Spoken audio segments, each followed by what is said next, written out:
नमस्कार, स्वागत छ तपाईँलाई धामी किचनमा।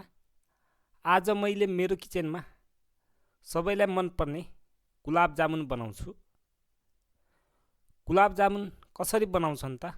आउनुहोस् भिडियोलाई हेरौँ। सबैभन्दा पहिले मैले 3 कप चिनी लिन्छु। चिनीको मैले चासनी बनाउनु पर्ने हुन्छ, त्यही भएर सुरुमा हामीले चिनीको चासनी बनाउँछौँ। अब भने म चासनी बनाउनतिर लाग्छु। चासनी बनाउनको लागि मैले यसरी ग्यास बालेँ। ग्यासमा मैले एउटा कराईलाई राखिदिएँ।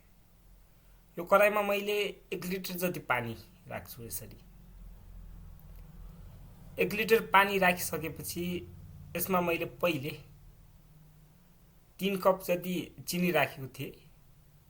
त्यो चिनीलाई यो पानीमा यसरी मैले राखिदिन्छु। चिनी राखिसकेपछि हामीले बिस्तारै बिस्तारै यो चलाको चलाइ गर्नुपर्छ, किनभने चिनी तल बस्छ।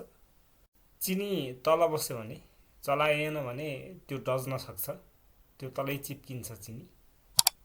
त्यही भएर यो चिनीलाई हामीले नगलुन्जेलसम्म यसरी चलाइराख्नुपर्ने हुन्छ।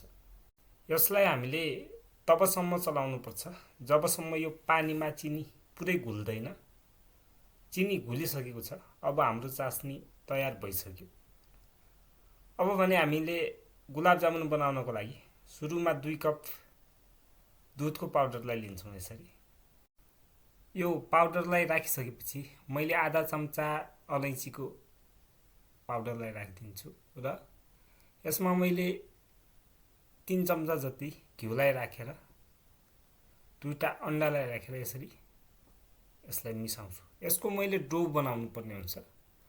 यसलाई हामीले मजाले मिस्नु पर्ने हुन्छ, बिस्तारै मजासित मिस्नु पर्ने हुन्छ। यसलाई हामीले 5 मिनट जति मजाले यसरी डो बनाएर छोपिदिन्छौँ। अब भने यो डोको मैले गुलाब जामुन बनाउनु पर्ने हुन्छ।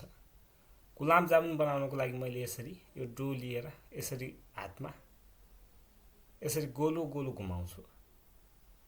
तपाईहरुले देख्न सक्नुहुन्छ। मैले बिस्तारै हलुका हातले यसरी घुमाएर गुलाब जामुन बनाइसकेँ। मैले सबै डोको यसरी गुलाब जामुन बनाएँ।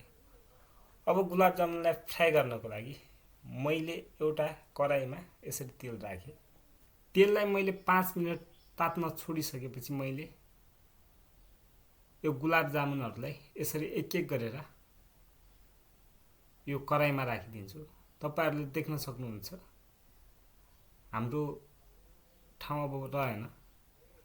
यो राखिसकेपछि हामीले यसलाई बिस्तारै चलाउँछौँ। यसलाई हामीले 4 देखि 5 मिनेट मिडियम फ्लेममा यसरी फ्राई गर्छौँ। अब हामीले यसलाई तेलबाट निकालेर पहिले बनाएर राखेको चासनीमा यसरी राखिदिन्छौँ र 3 घण्टाको लागि ढाकिदिन्छौँ। 3 घण्टापछि हाम्रो गुलाब जामुन यस्तो भएर आउँछ। तपाईलाई पनि घरमा गुलाब जामुन बनाउन मन छ भने यसरी नै बनाउनु होला। भिडियो हेरिदिनु भयो त्यसको लागि धेरै धेरै धन्यवाद।